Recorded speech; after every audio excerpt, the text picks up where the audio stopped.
Bueno, muchas gracias, buenas tardes, y quería agradecer mucho al Colegio de la Frontera Norte y al... Perdón, yo no lo he hecho, soy muy incorrecto, así hazlo, por favor. Es igual. Y entonces el Centro de la Frontera Norte y el Centro Cultural de Tijuana. Y voy a empezar con una breve presentación de los principales elementos de diferenciaciones de los Juegos Taurinos en México y en Estados Unidos para entender mejor un poco los contrastes y las diferencias que hay a nivel de la cultura taurina entre los dos países. Empezamos con un mapa muy general que permite entender que finalmente solo hay dos grandes familias de juegos taurinos, los rodeos, que sean norteamericanos o mexicanos, y las corridas de toros, que sean portuguesas o españolas. Empezamos con el rodeo rápidamente para darnos cuenta que en Estados Unidos la principal liga de rodeo, que se llama la PRCA, la Professional Rodeo Cowboy Association, que tiene muchos rodeos principalmente en el oeste y con dos ejes fundamentales, el eje de la frontera y el eje del Midwest. También hay otra asociación que se llama el PBR, Pro Bull Riding, que esta vez no son rodeos que incluyen muchas suertes, sino rodeos que incluyen solo la monta de toros, especializada en monta de toros.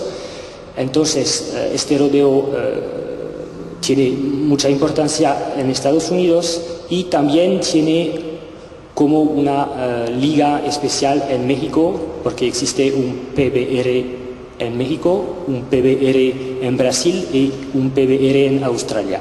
Así que es como una multinacional de monta de toros que se centra solamente en la monta. El paisaje taurino en México está compuesto como se sabe, de la charreada, que tiene muchas suertes, del jalipeo, que es el juego que solo incluye monta de toros, y por supuesto tiene las corridas de toros que no tiene Estados Unidos. Así que es un contraste muy fuerte entre los dos países la cuestión de las corridas de toros.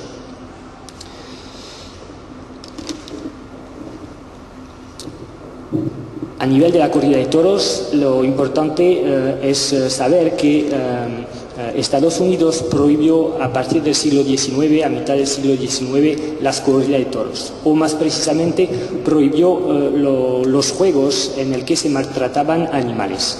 Así que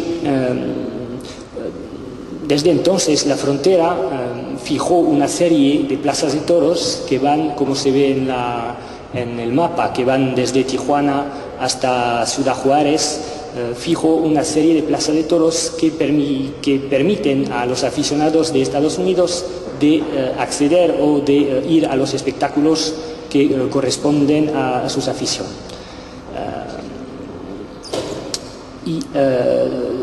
También sobre la cuestión de las corridas de toros, la evolución muy importante en Estados Unidos es que a partir de los inicios del siglo XX, en correlación con el aumento de las migraciones de los portugueses de Azoria, de las islas azorianas, los azorianos consiguieron implantar sus juegos en California a partir de los años 1950, y la ley en 1956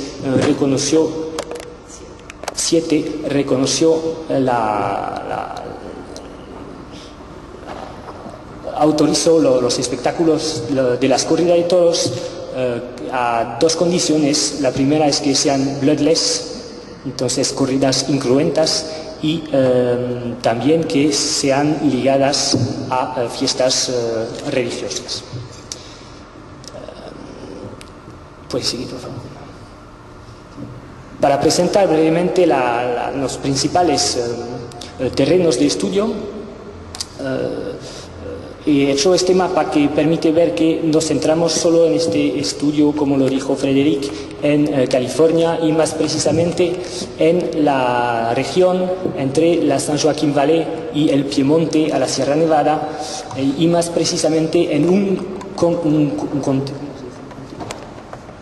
Tulare County, el condado de Tulare, gracias, que está casi a mitad de camino entre dos áreas urbanas muy importantes que son San Francisco y Los Ángeles y entre dos ciudades más pequeñas de la San Joaquin Valley que son Bakersfield y Fresno.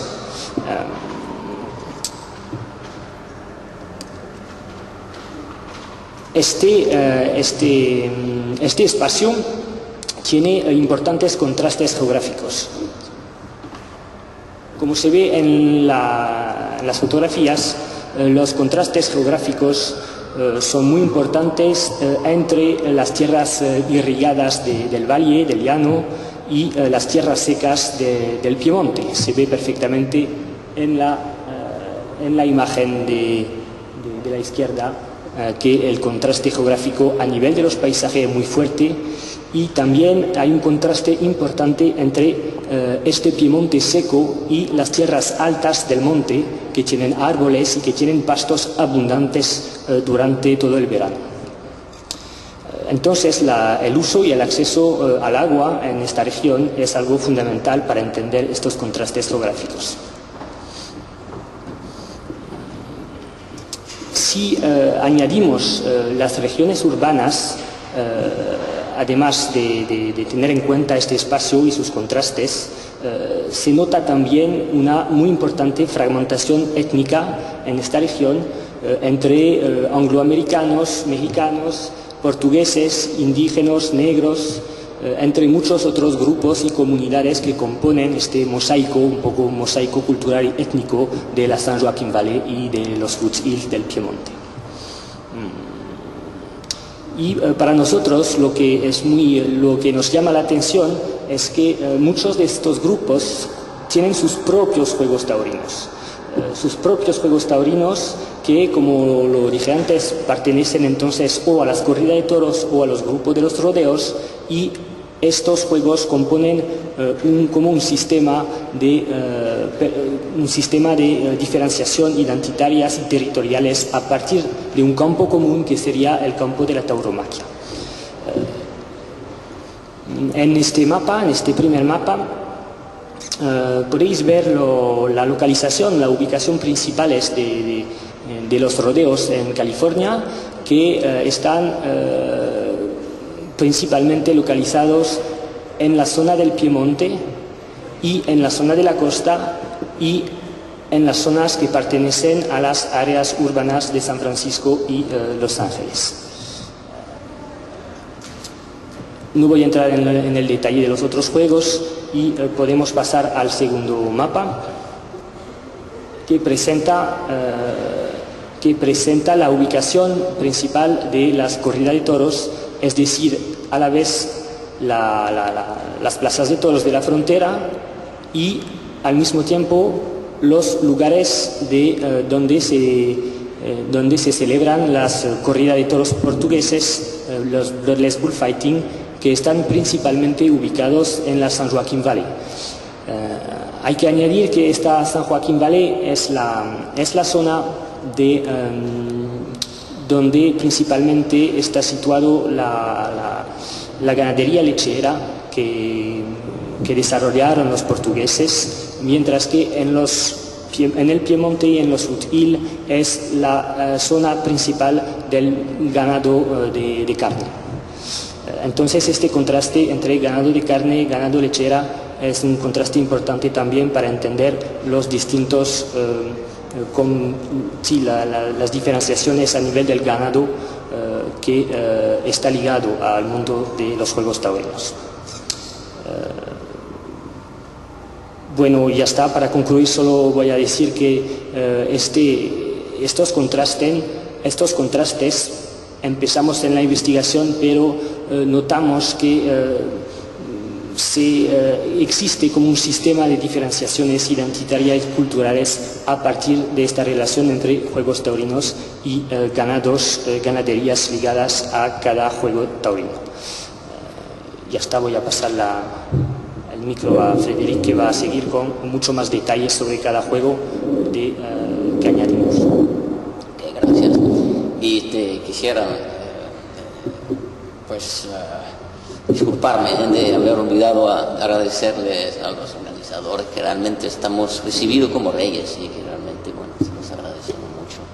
Y mucha gente ha venido también, les agradezco y les agradecemos porque realmente nos da a nosotros mucho coraje, digamos, mucho ánimo para seguir para adelante en esta investigación. En fin, ahora voy a hablar del rodeo, del rodeo americano, que se ve como a través del mundo, realmente como un símbolo de Estados Unidos. Realmente el cowboy y del juego de rodeo parece, bueno, parte del western folklore y bueno, pero a pesar de eso, pues es básicamente una herencia hispano-mexicana.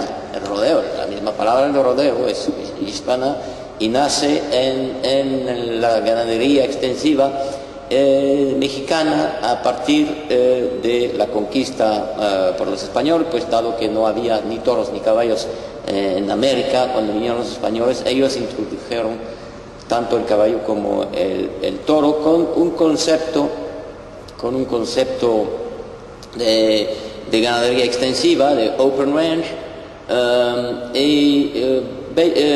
básicamente la ganadería extensiva del tipo, digamos, sur-hispano, o sea, que es el tipo de ganadería que se encontraba en el sur de la península ibérica, entre Andalucía, Extremadura y Portugal. Ese tipo de ganadería extensiva sin límite, con el ganado ya que vive sobre inmensidades, sin ningún cercado, y que da lugar a un fenómeno muy típico que se dio en España y en el sur de España, que se dio también a más amplia escala en América, es la formación de toros y de caballos cimarrones, que dado que no están siempre guardados por los vaqueros, pues se escapan, se alejan del hombre y vuelven al estado salvaje, y se forman así rebaños salvajes que son los toros y caballos cimarrones, como son los famosos Mustang de Estados Unidos, pero que en todo México, en toda América los hay. Y el rodeo nace de este tipo de ganadería, porque rodear ganado, quiere decir pues precisamente acercarse con los caballos, con los ganados perdidos en la sierra o en los lugares muy alejados, y reunirlos para marcarlos, para hacer herraderos, marcarlos o matarlos también, según las necesidades. Y la matanza de las reses, pues básicamente se fundaba en las necesidades económicas de proveer carne, pero sobre todo en los tiempos antiguos, en los tiempos coloniales y también en los tiempos de la conquista del oeste de California, aprovecharse básicamente de las pieles y del cepo, de pieles y cepo, más que la carne todavía. Eran las dos riquezas principales en los tiempos antiguos del ganado.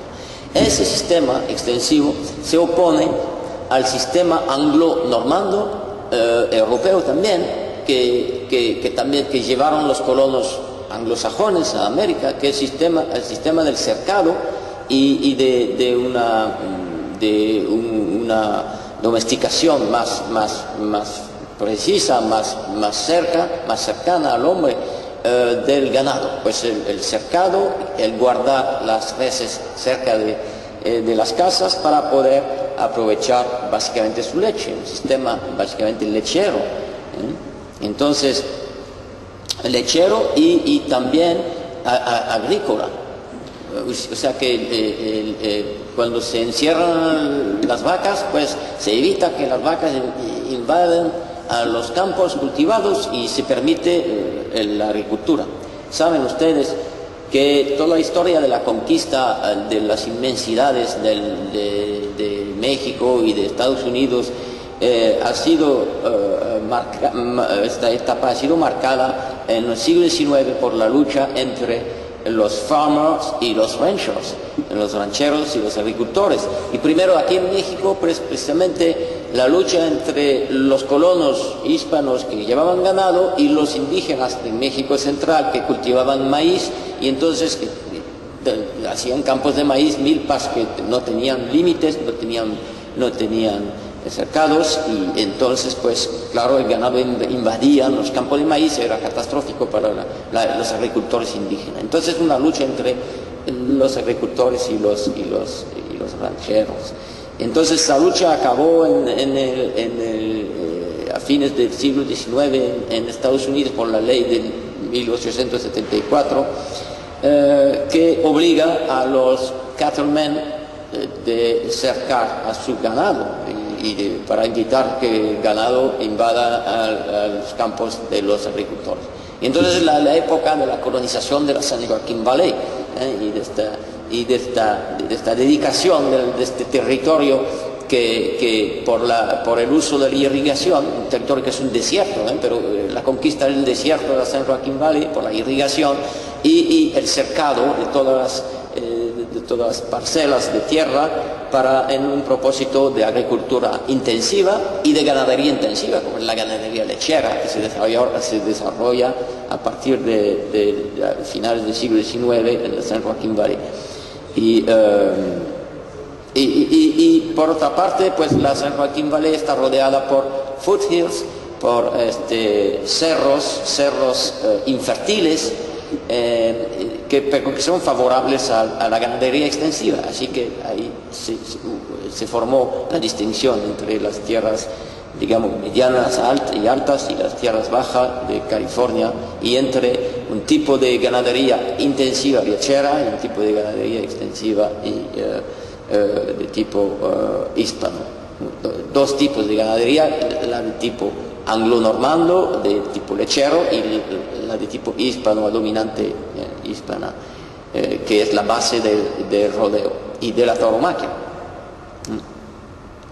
Otra cosa, otro sistema que los anglos llevaron y que hace diferencia con el sistema hispano es la castración de los machos. O sea que para el sistema anglo-normando pues es necesario de castrar a los machos, y el castrar a los machos tienen dos explicaciones. La una es de evitar que haya una reproducción incontrolada en los rebaños, desde luego, y la otra es que para tener más carne en un toro, mejor castrarlo para que tome más peso y que sea más productivo. O sea, un concepto más capitalista del ganado. Sin embargo, en la ganadería para el rodeo, que ahora se seleccionan toros específicamente para el rodeo, igual que en las ganaderías de toros de lidia, pues esos toros del rodeo no son castrados. No son castrados. En la ganadería de carne, de donde procede la ganadería del rodeo, en la ganadería de carne se castra a todos los machos, excepto a los que se quieren conservar como sementales. Pero en la ganadería para el rodeo no se castra nada, no se castran a los toros, se quedan toros enteros. Entonces, en este sentido, los ganaderos norteamericanos que se dedican a la ganadería para el rodeo se quedan más cerca del concepto hispano del toro no castrado y del concepto tauromáquico, que es también esto. A pesar de que sean ellos culturalmente parte del llamado sistema anglo-tejano, que es característico de la cultura de los cowboys estadounidenses. Como espectáculo, el rodeo americano se caracteriza por una tensión típica, una tensión entre anglo y ibero, civilizaciones anglosajona y iberoamericana. Y básicamente civilización anglosajona, la parte anglosajona del rodeo es la parte más bien circense, el aspecto de circo que lleva el rodeo, que pueden apreciar en estas imágenes, el circo y el personaje del payaso, que es un personaje muy importante en los rodeos, y que en el caso del rodeo norteamericano ahora se ha dividido entre dos partes. El payaso, que es realmente el que tiene un papel de payaso, y puramente de payaso, que no juega ahora ningún papel tauromáquico, se queda en la plaza, pero no hace nada con el toro. Y los bullfighters, que antes eran puros payasos, eran payasos y bullfighters a la vez, hacían reír a la gente, y también eran bullfighters en el sentido de que van a asistir al jinete cuando monta el toro, para evitar desgracias, y entonces tienen un papel tauromáquico, son en cierta medida los peones del bull rider. Entonces se han especializado como tales, ¿no? Pero ahora se llaman bullfighters. O sea, bullfighter es torero. O sea, que reencuentran la raíz hispana y tauromáquica. Pero vamos a volver al asunto, que me parece una cosa muy importante. Entonces, el rodeo se encuentra un poco entre dos polos, que uno es el circo, que el circo moderno como espectáculo fue inventado en Inglaterra por Lord Ashley en el siglo XVIII, en la segunda mitad del siglo XVIII. Y igual pasó por la tauromaquia en España. La tauromaquia se formalizó, la tauromaquia moderna se formalizó en el siglo XVIII, en el mismo periodo. Se puede ver que las dos potencias imperialistas mayores de Europa, como eran España e Inglaterra, pues inventan un tipo de espectáculo moderno, comercializado, en que se pagan las entradas y toda una economía del espectáculo.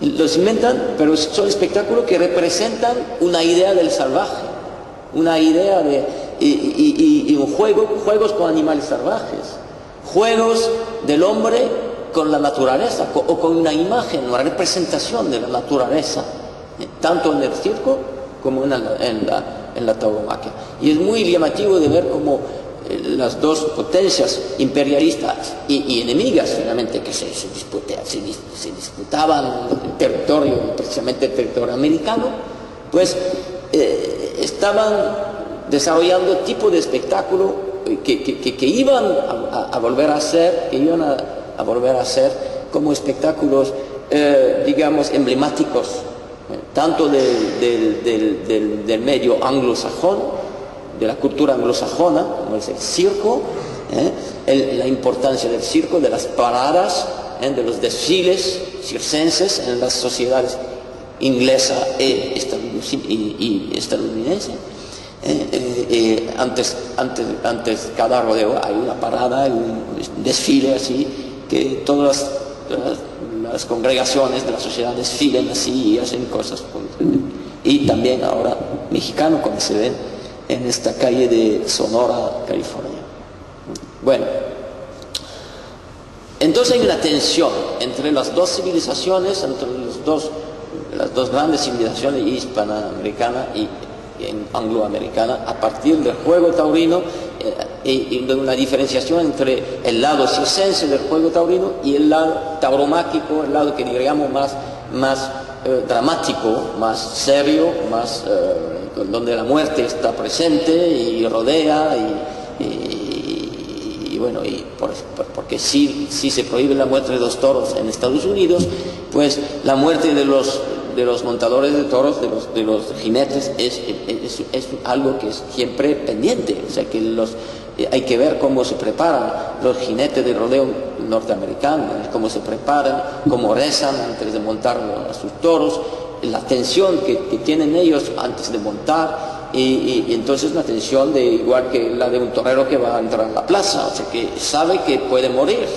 porque el toro de rodeo es un adversario tremendamente peligroso, y entonces la idea de muerte está aquí. Bueno, hay más, porque ahora en nuestros días, pues con la fuerte migración de mexicano al norte, pues se ve como las tensiones entre esos dos polos, anglo y hispano, pues se vuelve todavía más fuerte. Eso es la dualidad entre el rodeo americano, el rodeo americano, y las dos formas mexicanas de rodeo, que son la charreada, deporte nacional, llamado deporte nacional mexicano, y el jaripeo. Y la charreada y el jaripeo se consideran desde el punto de vista norteamericano como formas violentas de rodeo, porque provocan heridas a los animales, o maltratos, o tratos que son vistos como maltrato por la sensibilidad norteamericana. Así que los inmigrantes mexicanos o de procedencia mexicana, la gente de procedencia mexicana que vive por el otro lado de la frontera, que son aficionados a los toros, hacen sus jaripeo y su charreada, pero los hacen con reservas de parte de las autoridades norteamericanas. Son muy, por ejemplo, muy criticadas por los protectores de animales alguna suerte que se hacen en la charreada, como el derribar a la yegua cuando el manganeador ha lazado una yegua y que la derriba. Esto está prohibido en California, no se puede hacer. Sí se puede hacer la charreada, pero cuando el manganeador enlaza a las patas de la yegua, pues debe ya dejar chorrear el lazo y no derribar a la yegua. Está prohibido. Otra cosa que es prohibida es el uso en el jaripeo mexicano, que es monta de toro, el uso de espuelas de gancho, que son espuelas inventadas aquí en México recientemente, pero que es un invento mexicano, para que el jinete pueda quedarse más tiempo montado en el toro que repara, ¿no? Y entonces hay una diferenciación entre el estilo mexicano de monta de toro en el jaripeo y el estilo norteamericano. En el rodeo norteamericano el jinete usa espuelas cuadradas, que son más fuertes que las espuelas que se usan para los caballos, pero que no provocan heridas, no sangran a los toros. Las espuelas de ganchos son ganchos un poco como los ganchos de los gallos de pelea, tienen un poco la misma forma y son muy duros para los toros.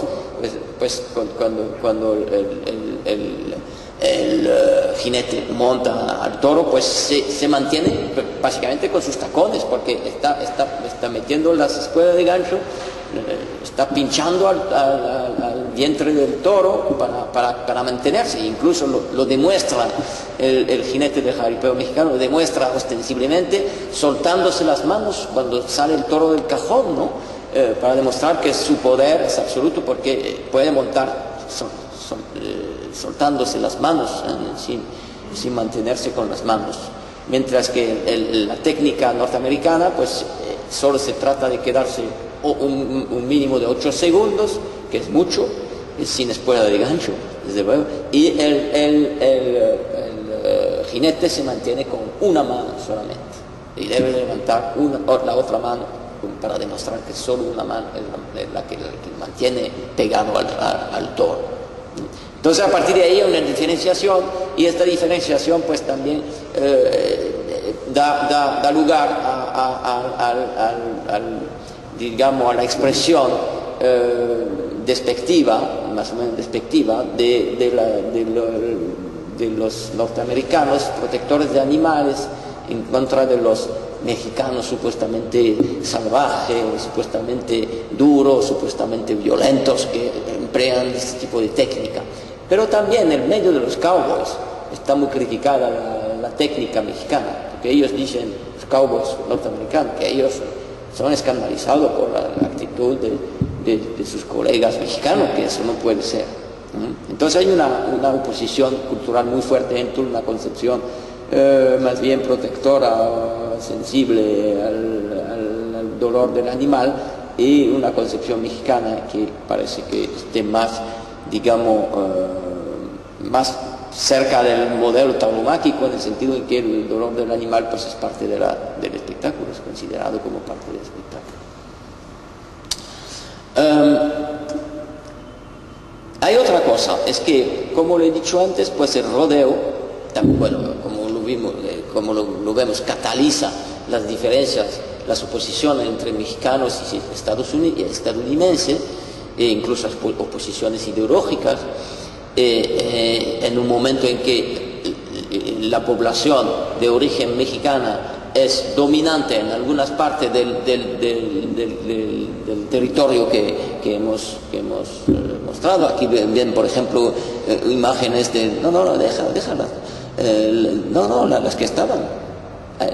Un rodeo en la ciudad de Fresno. La ciudad de Fresno, no sé si ustedes la conocen, parece totalmente una ciudad mexicana, no hay ninguna diferencia. Y entonces hicieron una corrida, un llamado jaripeo con baile. Pero como la ciudad de Fresno es una gran ciudad, pues por lo visto no se atrevieron a usar las espuelas de gancho, porque las espuelas de gancho están prohibidas como maltrato a los animales. Entonces aquí no las usaron, se contentaron con un rodeo de tipo gringo, o sea, de tipo norteamericano, y con jinetes norteamericanos, que hacían el espectáculo, pero en un marco amexicanado e incluso hispanizado, como ven las supuestas sevillanas vestidas de sevillana un poco mexicanas, ¿no? Porque cuando uno conoce las sevillanas no son igualitas, en fin, se parecen, pero entonces una referencia que se hacía en aquel rodeo a la herencia hispana, ¿no? Pero no usaban las espuelas de gancho. Las espuelas de gancho, a pesar de la ley, pues sí las usan, o las usan, pero a escondidas, cuando los mexicanos pueden hacer sus cosas entre ellos, como son en algunas pequeñas ciudades de la San Joaquín Valley, que son dominadas, donde la población es dominada por el proletariado rural mexicano, y ahí hay jaripeos con espuelas de gancho, y por lo visto las autoridades norteamericanas lo saben más o menos, pero los dejan, ¿no? Y también en algunas barriadas de Los Ángeles, en Pico Rivera, por ejemplo, donde hay charreada y también hay jaripeos con uso después de gancho. Por lo visto está prohibido, pero por lo visto está tolerado, o sea, que está calladamente tolerado, porque, bueno, eso es un asunto un poco delicado, pero es evidente que las autoridades saben lo que está pasando, pero bueno, cierran los ojos, por lo visto. Pero lo importante es que para hacer estos jaripeo, los mexicanos están obligados a importar el ganado de México. O sea que importan ganado de México, porque los ganaderos de rodeo norteamericanos no quieren que se monten a sus toros con las espuelas de gancho. Entonces importan, cruzan la frontera con su ganado, y es con ganado mexicano que se hace aquellos jaripeos. E incluso ganaderos que ahora se instalan en Riverside, por ejemplo, o en otras partes de la San Joaquín Valley, pues algunos mexicanos que tienen un pequeño rancho, no necesario de tener un gran rancho, y tienen unos toros de reparo que son usados para el jaripeo de estilo mexicano.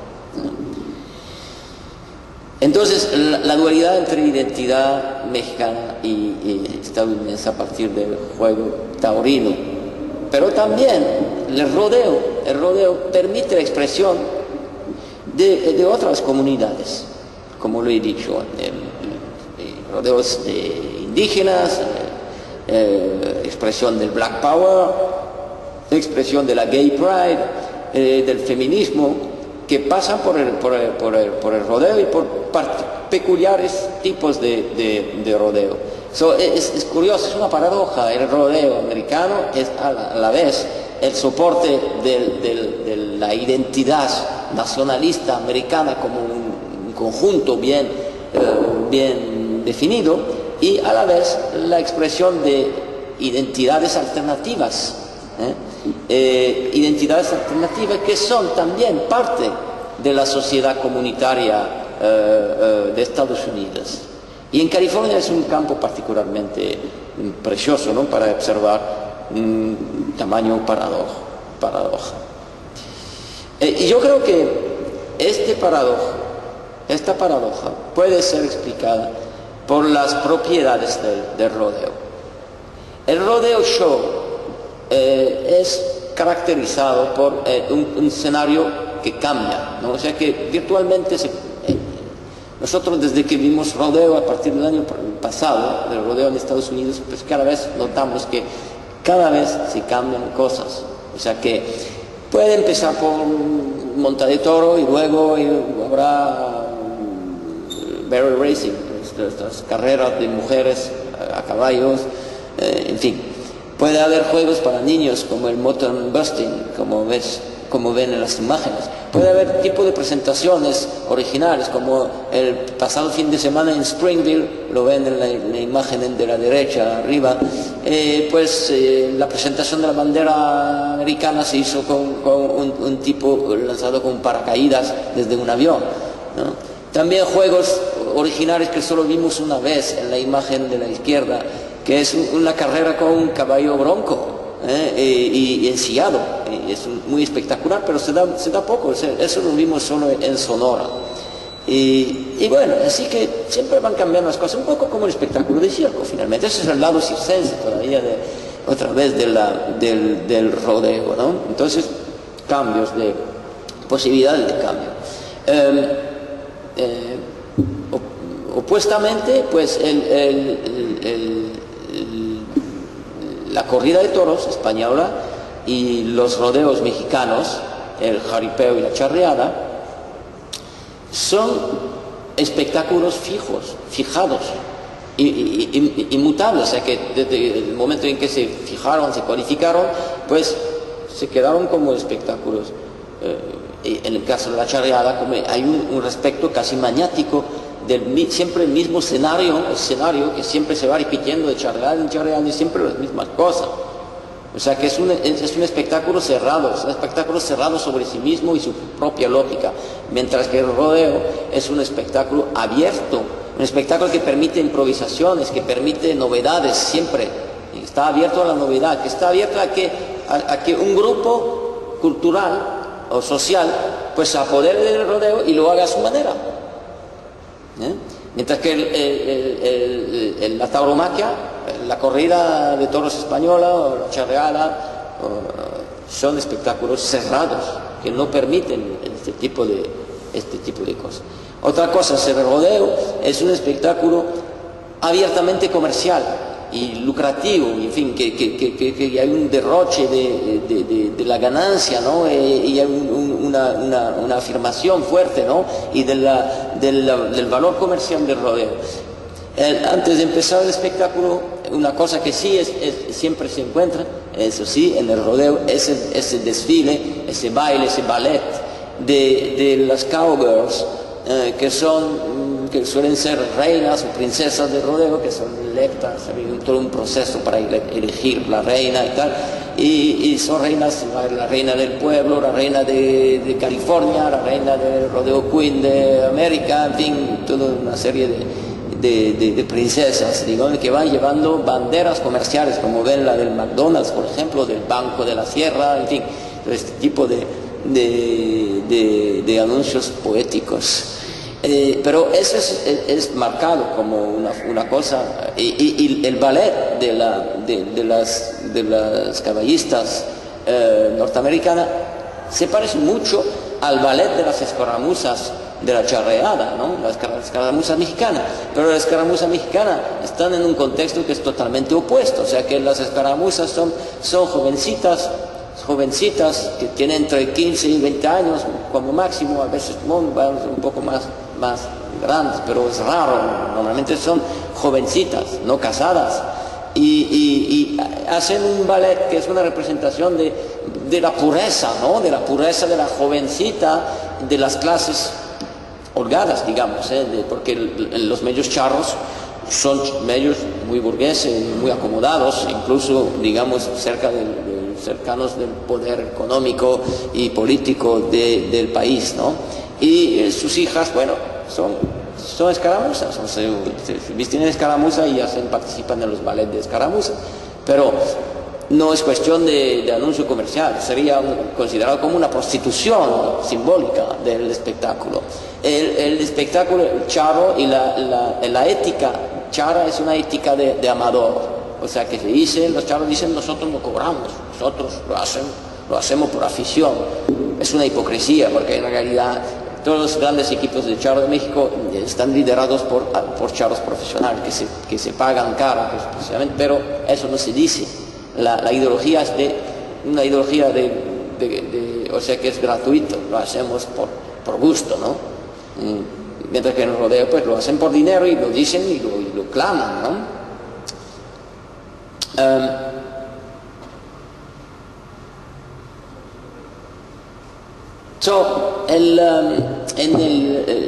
Eso explica que en la ley norteamericana, californiana, la prohibición de ciertas partes de la charreada se ha visto como algo muy serio y muy duro para los mexicanos, porque como el espectáculo mexicano de la charreada es un espectáculo no adaptable, es un espectáculo que se concibe como una entidad y que no se puede ni quitar ni añadir cosas, pues entonces el hecho de obligar a los charros que están por el otro lado de la raya, a obligarles a no practicar ciertas suertes, como por ejemplo la de derribar a las yeguas, pues se vive como una amputación, o sea que es una amputación de algo falta en el juego. En el rodeo no es tan grave, o sea que un rodeo puede prescindir de tal número y puede añadir otro número, o sea que depende del día, depende del rodeo, depende del espectáculo. Es un espectáculo abierto y adaptable, mientras la charreada es un espectáculo cerrado que no permite la improvisación ni permite tampoco que se le quite parte, ¿no? Sino se vive como realmente sí, una amputación de algo serio.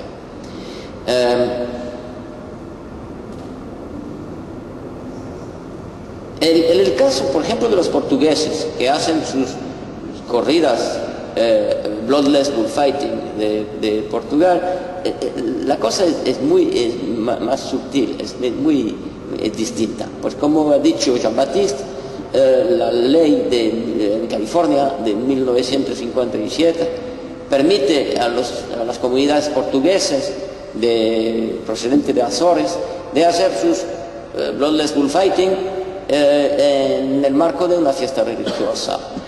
Y lo que es muy llamativo y muy fuertemente llamativo es que en aquellas fiestas de portugueses pues se recrea un ambiente totalmente portugués. O sea que la fiesta es totalmente portuguesa. La gente habla portugués, incluso los jóvenes y los chavales hablan todos portugueses. Hacen la corrida, bueno, presenta la bandera norteamericana, como los mexicanos lo hacen también, al lado de la bandera portuguesa. Pero después, la corrida es una corrida portuguesa clásica. Es bloodless, o sea que se emplea, como ven, un tapete así de tejido que se pega en el morrillo del toro para que pueda recibir unas banderías que son inofensivas, que son banderías terminadas por una punta en velcro, ¿no? Cubierta de velcro. Entonces la bandería se pega así, pero visualmente es lo mismo lo que está pasando en el espectáculo. O sea que primero viene el caballero portugués, ¿no? Que hace sus banderías y rejoas, está ayudado por peones de tipo español. Luego vienen los forcados, que son esos oficiantes portugueses que paran, que hacen embestir y que paran el toro, lo agarran a manos limpias, una suerte muy espectacular que ustedes conocerán. Y eso luego acaba. Y de vez en cuando también se hacen corridas mixtas en que rivalizan dos caballeros portugueses y un torero que en la mayoría de los casos es un mexicano que ha cruzado la raya, que ha venido a torear. Por ejemplo, vimos el año pasado en Artesia, en Los Ángeles, en un barrio de Los Ángeles, ¿no? Una corrida esa de Bloodless, y había una mezcla, había dos toros para un matador mexicano. Y desde luego no mata al toro. Pero en Portugal no se matan los toros tampoco. Así que en la corrida portuguesa está prohibido matar a los toros. O sea que cuando torea un matador español en Portugal, torea sin picar, está prohibido.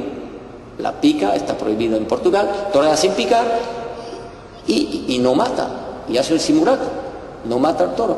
Exactamente lo mismo lo que hace en California. En California es igual. O sea que no se pica, desde luego. Se pone banderilla con velcro, pero visualmente está muy bien hecho, no se ve la diferencia. Y al final, pues, después de haber toreado con capa y mureta, al final, pues, hace el simulacro y ya se acaba. O sea que todo esto para decirles que los portugueses de la San Joaquín Valley, cuando van a una corrida de sus fiestas, ven visualmente lo mismo de lo que es en Portugal, exactamente lo mismo. O sea que el espectáculo, a pesar de ser bloodless, no está amputado de nada. Están reconstruyendo lo mismo. Cuando en el caso de los mexicanos, están reconstruyendo sus chareadas, pero están amputadas. Entonces hay una forma así de segregación, digamos, a partir del hecho de que los charros pues no tienen derecho de derribar a las reses. Claro, en la segregación o bien la clandestinidad, que eso es el caso de los mexicanos que celebran sus jaripeos con espuelo de gancho a escondidas, entre ellos, como también a veces celebran también peleas de gallos, a veces está prohibido en Estados Unidos, pero lo hacen. Así que la expresión identitaria mexicana pasa por redes clandestinas, o por cosas que no se claman, no se proclaman, no mucho, o que las autoridades norteamericanas más bien prefieren cerrar los ojos, mientras que los animalistas pues no se dan cuenta, o en fin, o no se atreven, no sé lo que pasa, porque es muy interesante de ver que los emigrados mexicanos se arriesguen tanto para defender a lo suyo, a su propia cosa, se arriesgan mucho, y van hasta importar al ganado mexicano para poder hacerlo, ¿no? Bueno, estoy pasando porque veo que me quedan 5 minutos, ¿no? ¿Es así? 7.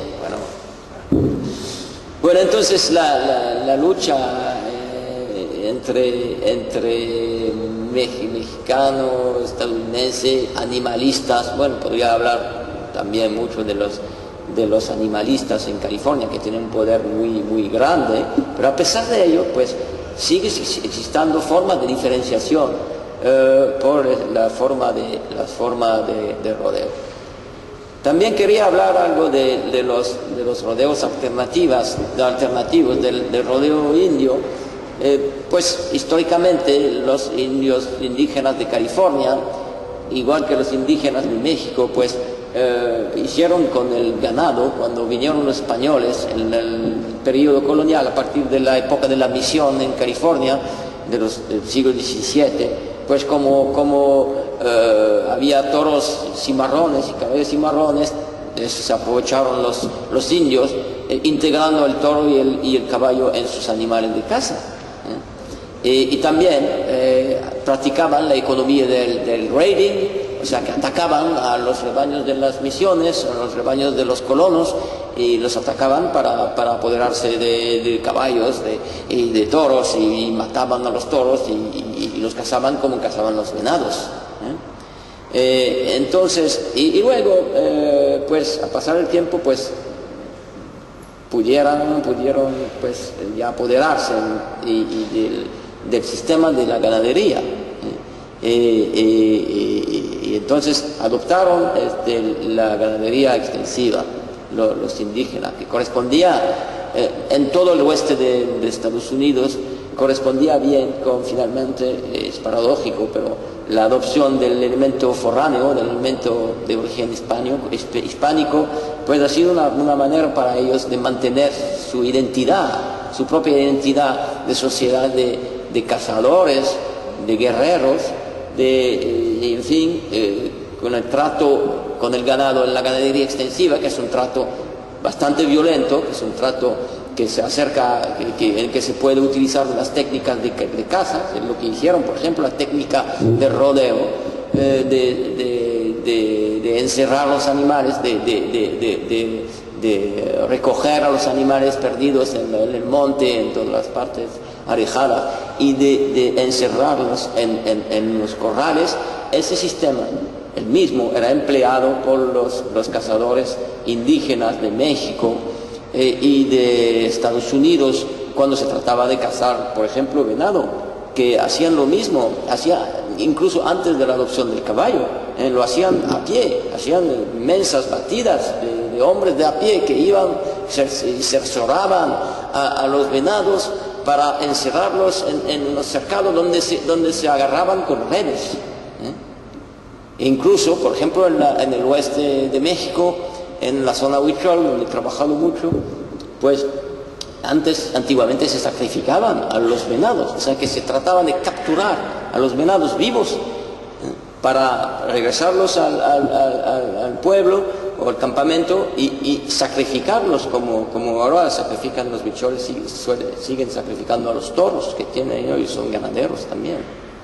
Entonces una mezcla de técnicas y de elementos culturales ligado a la economía de la caza y a la economía de la guerra, del raiding, ¿no?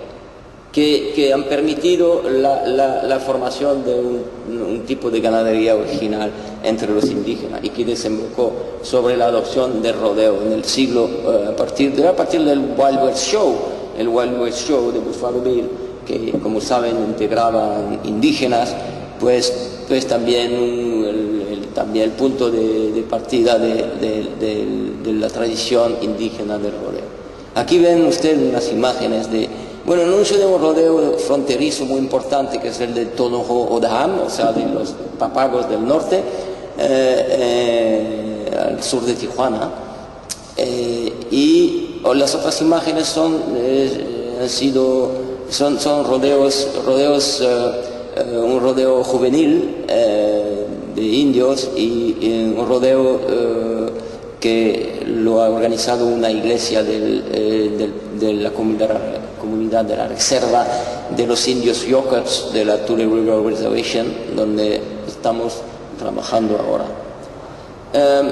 Entonces mucho apego de los indígenas al rodeo, y a partir del ganado y a partir ahora de la promoción económica que han tenido los indígenas del norte con los casinos. Saben que ahora tienen derecho de explotar casinos.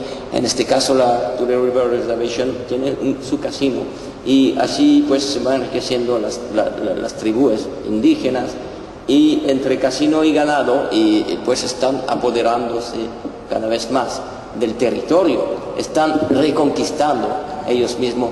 Hay un proceso de conquista del territorio por los indígenas que las comunidades, las reservas, en este caso, tienden a comprar las propiedades de pequeños rancheros blancos que ya no pueden seguir para adelante con su ganado, porque es una crisis muy grave entre los pequeños ganaderos en la zona, ¿no?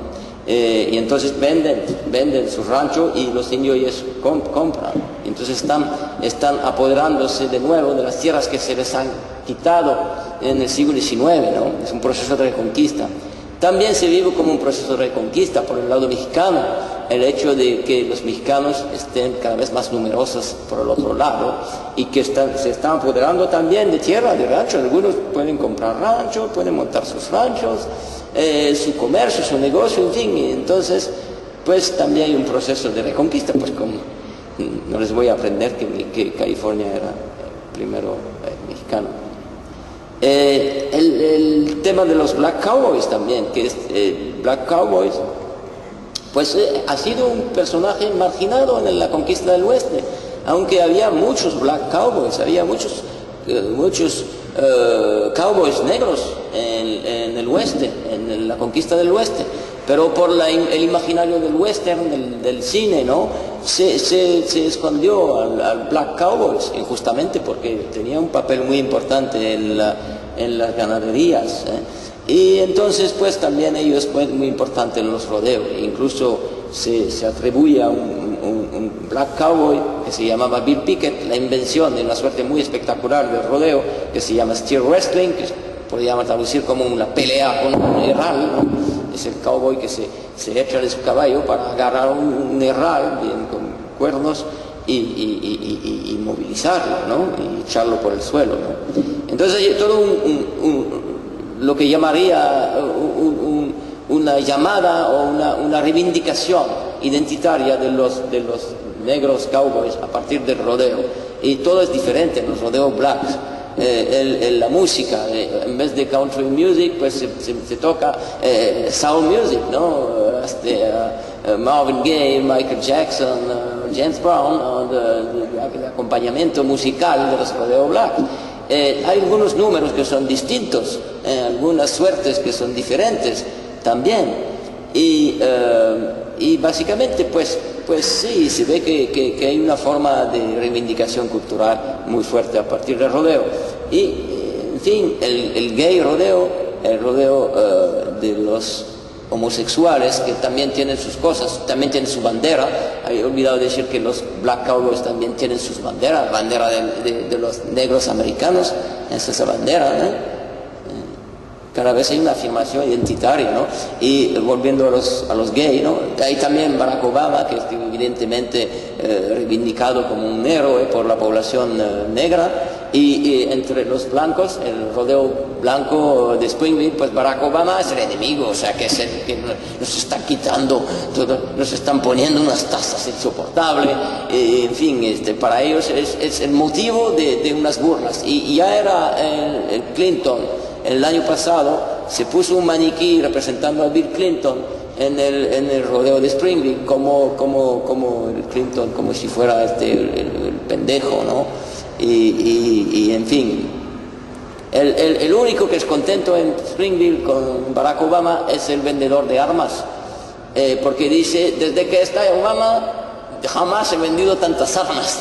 Entonces, en fin, una reacción muy racista, desde luego, de los medios cowboys blancos en contra de Barack Obama, y como demócrata, y sobre todo como black, y el contrario, pues en el rodeo black, pues Barack Obama se olvidó, ¿no? Y entre los gays, por fin, y ya acabo, entre los gays ya ven algunas suertes originales, como el poner un panty a una cabra, como hacen así, como agarrar una vaca para que un drag queen que ven aquí la monte, entonces está montando así vestido de drag queen, y también ejercicio serio de bull riding, o sea que son también cowboys, Y entonces es muy llamativo de ver cómo comunidades así marginadas, así criticadas, así estigmatizadas por los medios cowboys clásicos, como son los negros, como son los gays, pues pueden, y como son los indios, en el tópico del western, el indio contra el cowboy, pues incluso, pues pueden encontrar una vía de expresión de su cultura, de sus grupos, por el mismo juego, finalmente, básicamente, que es el rodeo, porque el rodeo es un espectáculo adaptable, es un espectáculo que oscila entre el circo y tauromaquia, y en esta dualidad entre el circo y tauromaquia iba a hablarle más del papel del bullfighter, que es muy importante, pero no voy a tener tiempo. Pero si hay algunas preguntas de ustedes. El estudio y lo expresado. No sé si valdría, estar de acuerdo en diferenciar, puesto que en torno al toro, a unos pueblos que vienen desde las mencionadas del sitio, pero distinguir entre los dos, la tauromaquia, la tradicional forma de expresar, válgame la forma de decirlo, con arte, a diferencia con el circo. A lo que voy es saber distinguirlos. Algunos aficionados taurinos apreciamos esta pasión, considerando esto arte, distinguiéndolo del circo. Todas esas pasiones en lo personal son circenses, tienen valor, pero la tauromaquia tiende desde Belmonte, que empezó a dejar de torearse con los pies, usando las manos, y la implementación del temple, el secreto, el duende, la magia del arte taurino. Valdría la pena no hacer esa distinción para darle valor a la tauromaquia pura, pues, del arte taurino. No sé si estás de acuerdo. Sí. Lo que pasa es que, gracias por la pregunta, es un punto muy importante que está evocando usted. Lo que pasa es que no he tenido tiempo como para desarrollar, porque son cosas tan... perdón, pero eso es un tema que desarrollé mucho en mis anteriores escritos sobre la dualidad entre circo y tauromaquia, pero lo interesante en el caso del rodeo es que pone de relieve el hecho de que también la tauromaquia tiene sus lados o sus partes circenses también, porque por ejemplo de la tauromaquia nace un espectáculo de circo que es la tauromaquia bufa, que son payasos toreros, que es un avatar de la tauromaquia. Entonces esta tensión entre derisión y serio está siempre en la tauromaquia, es constitutiva de la tauromaquia. Por ejemplo, en el espectáculo serio, usted dice, pues, el arte de los toros, de templar y tal, eso es el ideal de la tauromaquia española, que es la tauromaquia española de tradición andaluza, que es una forma, que hay muchas otras formas que son distintas, pero bueno, en este caso, eso es un ideal. Pero en cuanto el torero más sublime, como ha podido ser Rafael de Paula o Curro Romero, pierden los papeles y sueltan la muleta y van corriéndose y refugiarse detrás del callejón, ¿no?, para escapar al toro, pues el espectáculo ya de repente se vuelve o retorno al circo.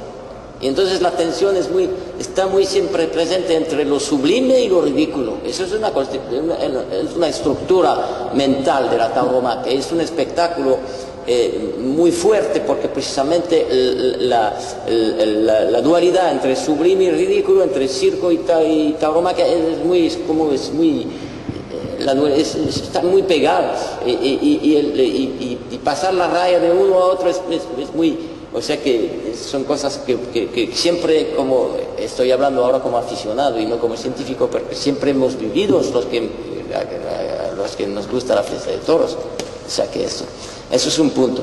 Pero el gran interés del rodeo norteamericano es que precisamente se ha creado como un circo a partir de Buffalo Bill, del Wild West Show, que era un espectáculo, un magnífico espectáculo de circo, ¿no?, de estilo anglosajón, y que por la influencia hispana de los cowboys, cuyas técnicas son más bien, tienen más de hispano que de anglo-normando, o sea que el uso de la reata, la ganadería extensiva, en fin, y en los rodeos el hecho de montar a toros enteros, no castrados, pues todo eso son herencias hispanas. Y entonces, de haber pasado a una forma de circo a una forma de tauromaquia, porque eso es lo que está pasando ahora en el rodeo, porque el principal momento ahora del rodeo norteamericano es el jineteo de toro. Y el jineteo de toros es la parte más tauromáquica, del rodeo, y la parte más dramática también, donde la muerte está presente, no la muerte del animal, sino la muerte posible del jinete. Y a partir de ahí, todavía más, y con el proceso de especialización que es característico de las creaciones culturales estadounidenses, pues se va a especializar el payaso del rodeo, que es a la vez el que hace reír a los niños y el que ayuda a los montadores cuando están desmontados. Pues ese mismo payaso se va a separar entre dos personajes, uno que se va a quedar como payaso y otro, o sea, dos son pareja, que se llama ahora bullfighter, o sea, torero, se llama bullfighter, y está haciendo suerte taurinas, ¿no? Suerte de tauromaquia para ayudar al montador, ¿no? Y a partir de ahí hay más. Es que ahora están haciendo competiciones entre ellos, competiciones de bullfighters, que se llama freestyle bullfighting. Y esto está tomando mucha importancia ahora en el mundo del rodeo, esas competiciones de bullfighters, que ¿cómo pasan? Pues cada bullfighter enfrente tiene 40 segundos para enfrentar a un toro que es un toro bravo, que es un toro bravo que criado, por ejemplo, en California, en la San Joaquín Valley, por ganaderos portugueses, o que es criado por los mexicanos, o que toros que vienen de México. Y se usan los rodeos para el freestyle bullfighting. Y entonces hacen una suerte en 40 segundos, y estas suertes parecen mucho a las suertes que se ven en las tauromaquias de tipo Aragó, Navarro, Landés y Camargués del sur de Francia y del norte de España, que son formas alternativas de tauromaquia que estudiamos ambos y que tienen mucho apoyo popular allá en Europa. Pero haciendo así, los American Bullfighters están reinventando una forma de tauromaquia europea. Es fascinante de ver cómo el rodeo ha regresado a sus raíces tauromáquicas a medida de que el sur de Estados Unidos se está mexicanizando. Son procesos históricos paralelos. Y entonces es muy interesante de ver cómo, si en Europa, como le estaba diciendo, a partir del torero ha salido un payaso, en el caso de los espectáculos cómico-taurinos, del toreo bufo. Aquí en Estados Unidos, en fin, por otro lado, perdón, en Estados Unidos ha salido un torero a partir de un payaso. Es un proceso simétricamente inverso, ¿no? Esos son procesos que como antropólogo pues estoy bebiendo leche buena, ¿no? O sea que me fascina, ¿no? Más preguntas, aprovechen. Ya se van acumulando, primero el señor y luego al final. Sí. Gracias, buenas noches. Bueno, este estudio que ustedes estaban elaborando y que estuvieron parecer, me llama mucho la atención que les haya gustado ese tema, ¿verdad? Sobre las raíces que son taurinas. Y yo a veces me he preguntado por qué nos gusta también a nosotros. Parece que lo trajéramos en los hechos. En su estudio de antropología que están así presentando ahorita, ¿han llegado hasta ese nivel con todo eso acerca de la sobrevivencia humana? ¿Por qué han ido jugando con eso? ¿Cuáles son los orígenes? ¿Se puede decir que está genéticamente en estas razas, la francesa, la española, la mexicana, por ejemplo, la colombiana? ¿Por qué son esos orígenes? No, gracias por la pregunta. No tiene que ver con raza, o sea que la idea de raza en antropología la hemos abandonada, desde luego, afortunadamente, pues básicamente, bueno, ya con el evolucionismo, que es el primer gran periodo de la antropología, que presuponía un esquema de desarrollo continuo de las civilizaciones desde el llamado salvajismo hasta la civilización, que supuestamente era la civilización de los occidentales mismos. Pero a partir de este momento ya se empezó a entender de que el hombre era uno.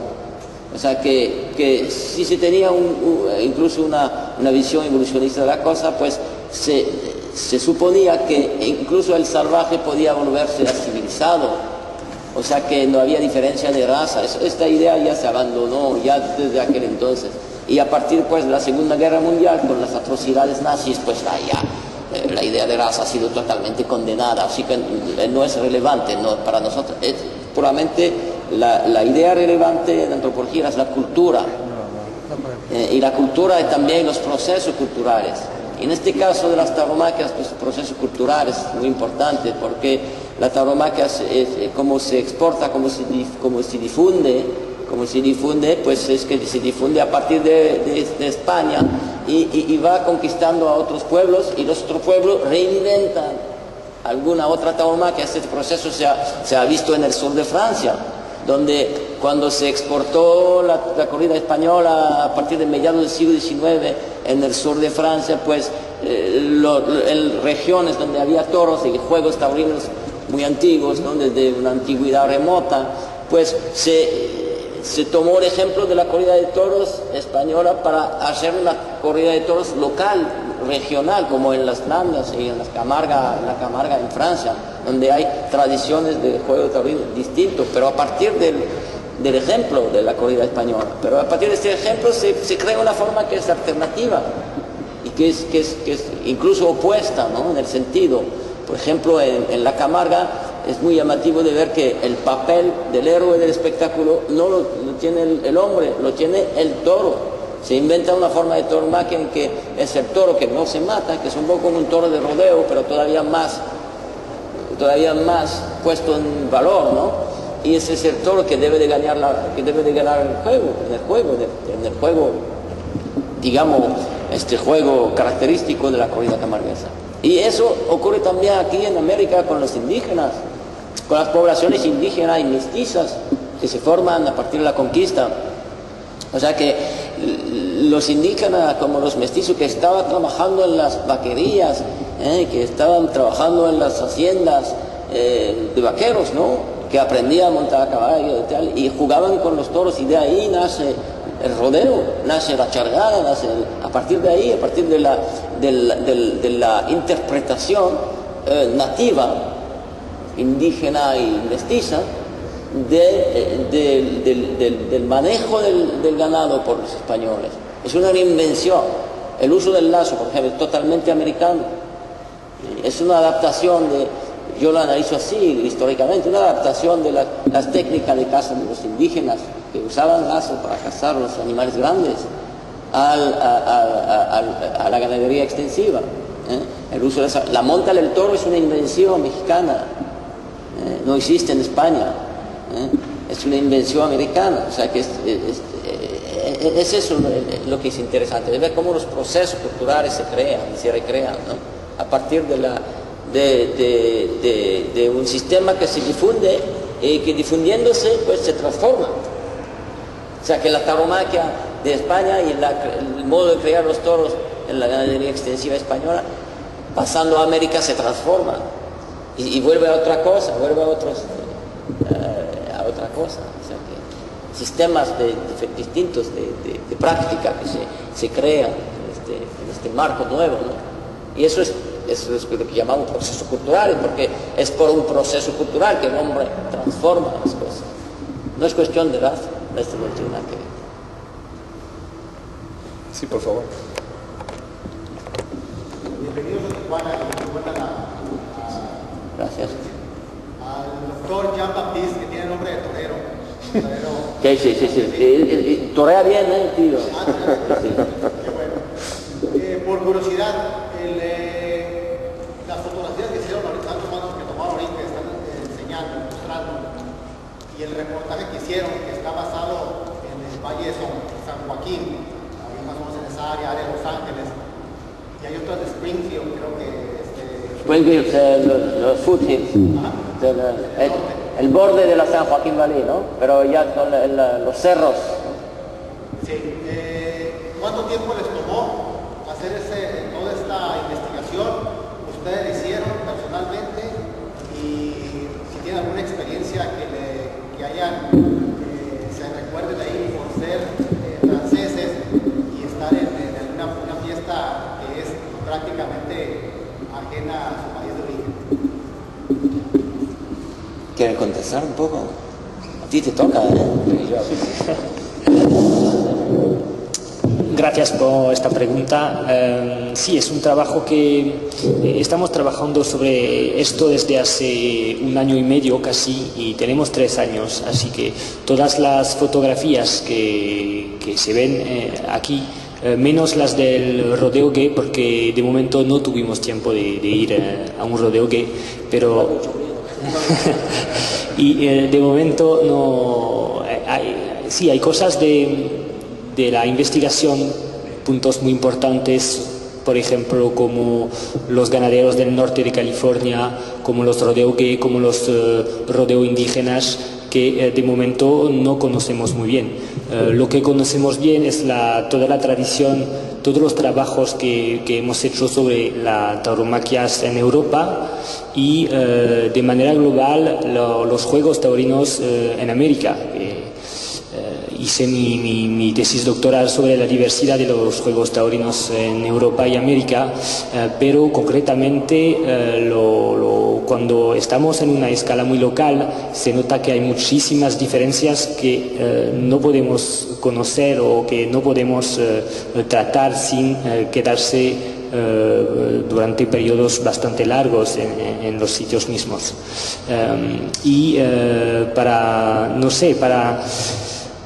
La segunda pregunta sobre una experiencia un poco fuerte de una fiesta donde, si he entendido bien la pregunta, donde nos sentimos muy ajenos de una forma de tauromaquia que existe aquí, es un poco ambiguo. Para mí la sorpresa era más de ver que era totalmente igual a lo que conocemos.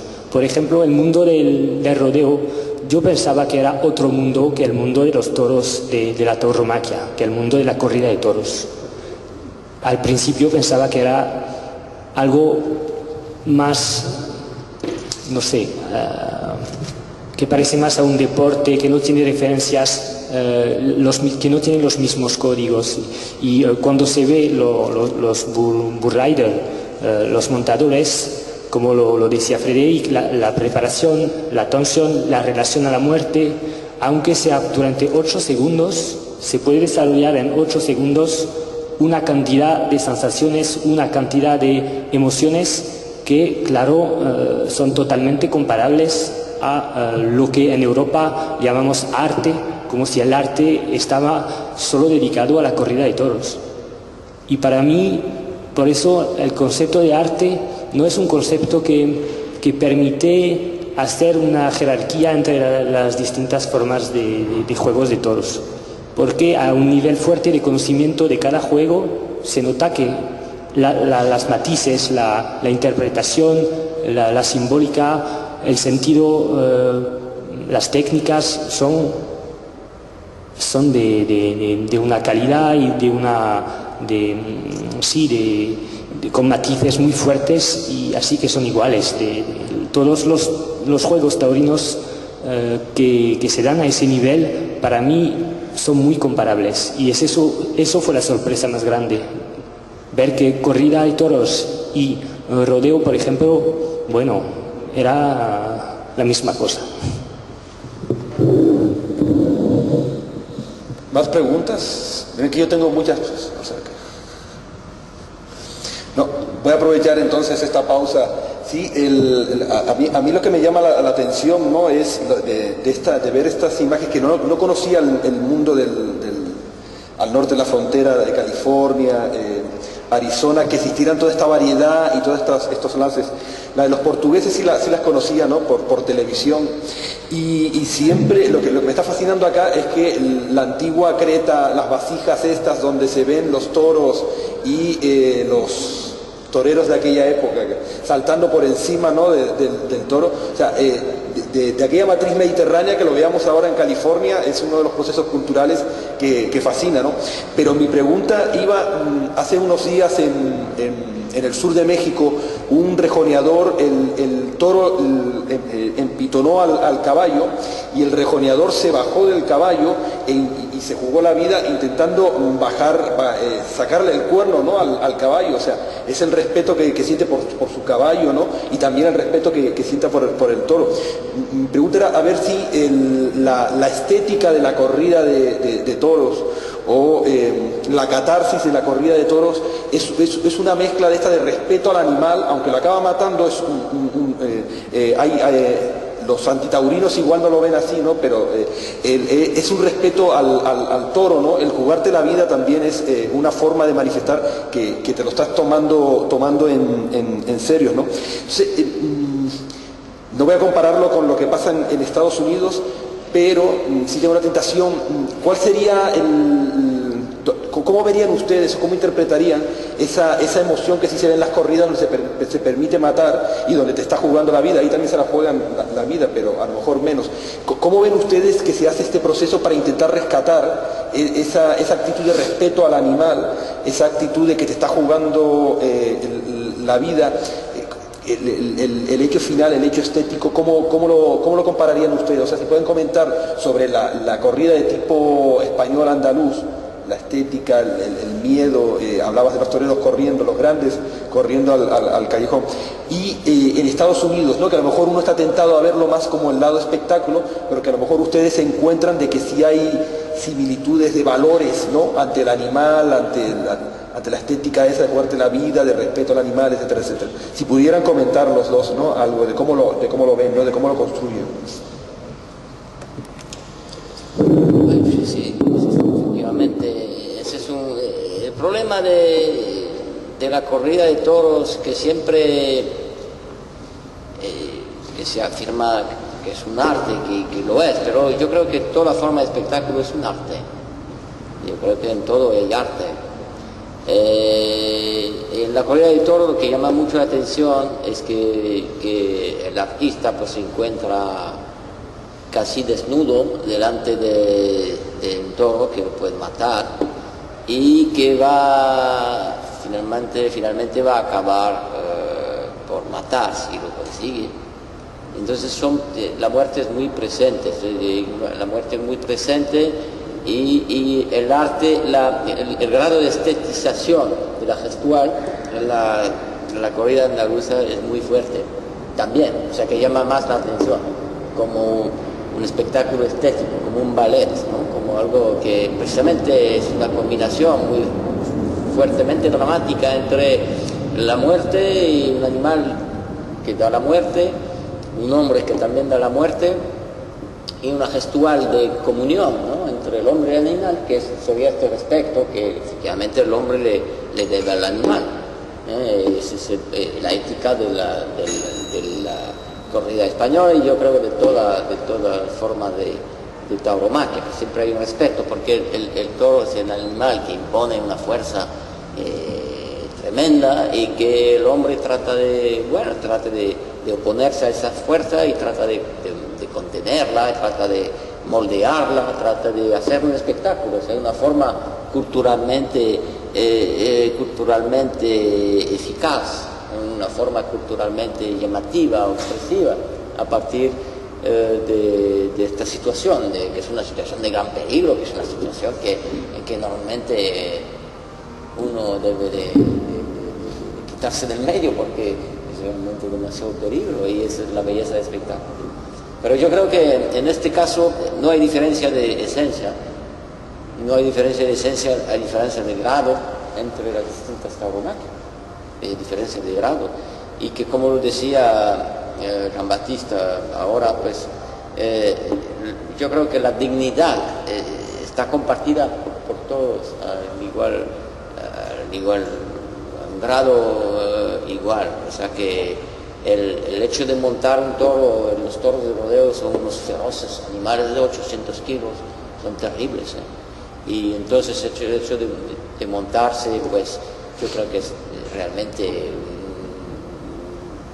un trabajo extraordinario y de hacerlo y que merece tanto respeto como el torero se lo merece, ¿no? Entonces en este caso yo creo que sí tiene razón, hay esta paradoja, porque el hombre pues va a combatir, realmente es un combate contra la bestia, pero lo va a hacer porque precisamente hay un gran respeto hacia la fuerza del animal, pero eso es lo que yo diría que es lo que vincula a todas las formas de tauromaquia. Ok, y Jean-Baptiste, comentarios a esta comparación, diferencias, fortalezas, coincidencias. Bueno, ¿qué añadir? Sí, yo pienso que en la formalización de las tauromaquias hay dos modelos mezclados, que es un modelo deportista y un modelo artístico, y entonces cada juego se sitúa en una combinación de los dos, y después unos aspectos se pueden valorar más que los otros. Por ejemplo, en la corrida de toros es cierto que todos los comentarios se hacen con vocabulario artístico, con comparaciones con los otros artes, y todas las técnicas se explican con vocabulario ligado al mundo del arte. Y en el mundo del rodeo o de la monta, por ejemplo, la dimensión atlética, deportista, es muy valorada, pero creo que el criterio, por ejemplo, de una faena que tarda más que los 8 segundos de monta, no es un criterio suficiente para decir que es menos artístico o más artístico. Es más bien en la recepción del espectáculo y en la inscripción del espectáculo en una sociología también del oasis, del ocio. Así que es muy complicado, y ya lo he dicho, que es muy complicado separar los juegos diciendo eso no es arte, es deporte, o eso es deporte, no es arte. Para mí la separación es una forma de ilusión, porque claro que en el fútbol, por ejemplo, también hay los dos, hay cosas artísticas y socialmente es un deporte. Pero para mí es eso, una dimensión estética, una dimensión atlética, que son mezcladas y valorizadas de distintas maneras. Pero es el mismo, para mí es un sistema que es común. ¿Más preguntas? Miren que se nos marcha la Francia. Bueno. A mí me llama la atención, bueno, antes que nada, felicito por la presentación, muy interesante. Pero me llama la atención que no se haya comentado el componente identitario de cada uno de estas manifestaciones culturales, ¿verdad? Porque si bien se pueden hacer comparaciones entre diversos países a través de la corrida de toros, es muy importante ver cuál es la identidad que está generando este tipo de manifestaciones, y ver la identidad cultural, cómo está provocando ciertas suertes también en este tipo de cosas. O sea, la identidad mexicana fronteriza va a producir una forma muy particular de hacer la charreada. Se asocia directamente con los sentimientos nacionales muy fuerte. Yo ignoro cómo está en Estados Unidos, pero todo este tipo de componentes sí marcaría, a mi manera de ver, una diferencia muy grande entre las suertes que se hacen en Estados Unidos y las que se hacen en México, definiendo precisamente a través de las identidades que se están jugando en cada una de estas sociedades. Era un comentario. Sí. No, sí, cierto, efectivamente. Pero como decía, también lo que llama mucho la atención es de ver cómo precisamente esos grupos marginados, que sean mexicanos o que sean indígenas o black power, se apoderan de algo que es la expresión de la nación norteamericana, ¿no?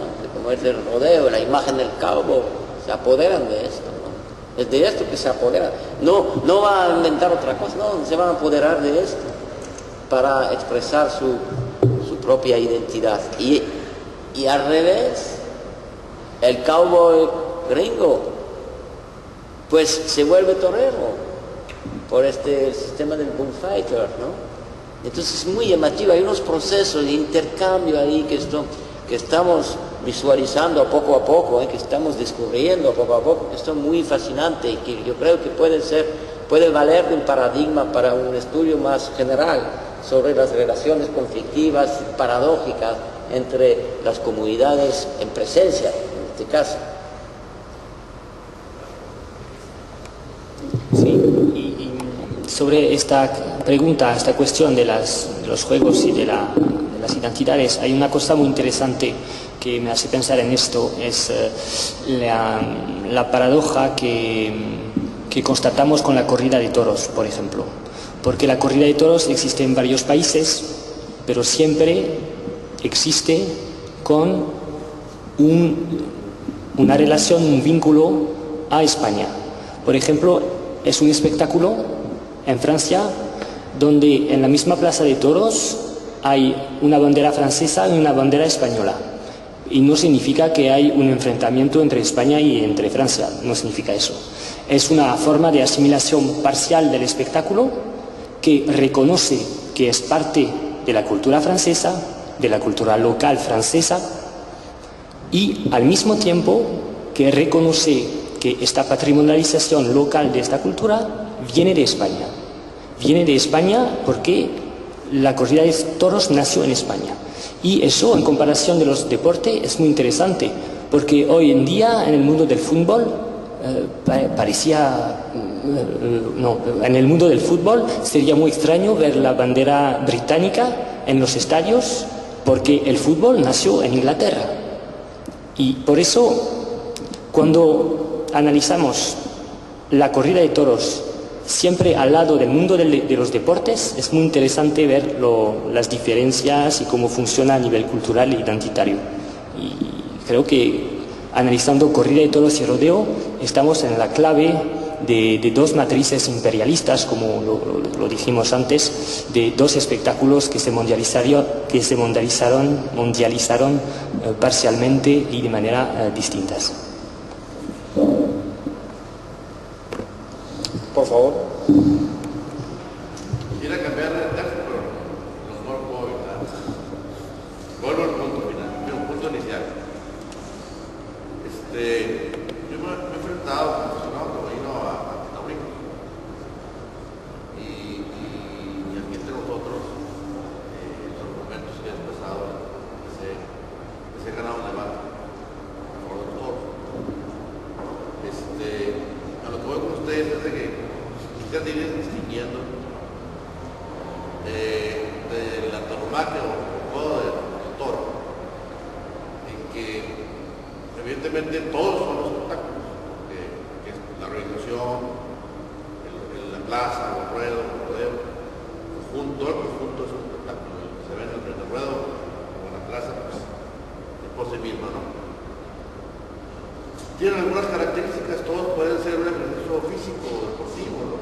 El torero es un atleta. El rodeo también debe ser, por supuesto, debe tener una condición física óptima. Y todos tienen su propia técnica para desarrollar su quehacer. Pero insisto, habría que decidir que la tauromaquia, o el toro propiamente dicho, es arte y menos circo.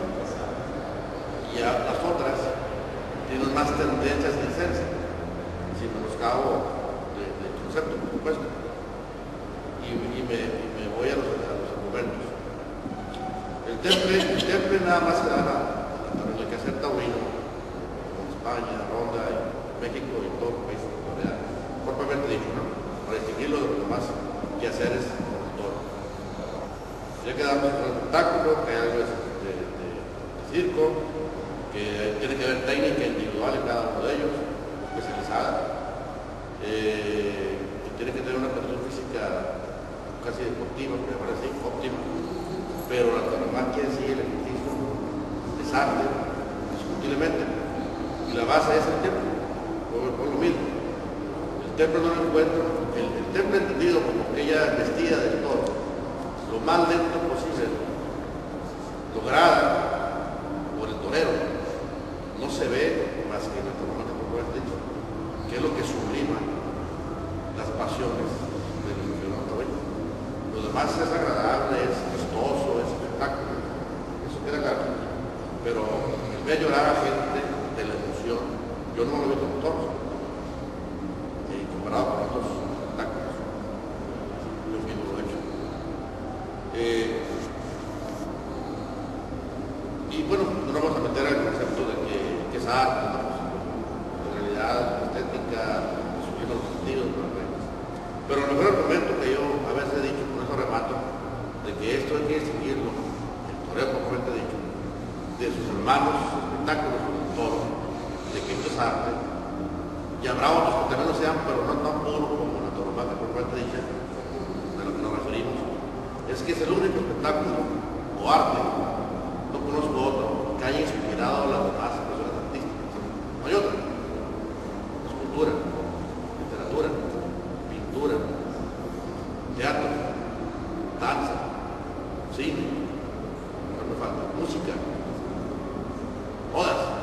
No hay otro. Claro, que conozco si hay tanto bagaje, ¿no? de expresiones, cuánto literatura no hay, cuánto escultura, pinturas, no hablemos de libros de compositores. Entonces estoy de acuerdo en que debemos empezar a distinguirlo, ¿no? Yo insistí mucho en eso, ¿no? Eso me gustaría dejar ahí mi doblón ahí. Muchas gracias. No, entiendo lo que quiere decir, desde luego. Lo que pasa es que... Ay, sí.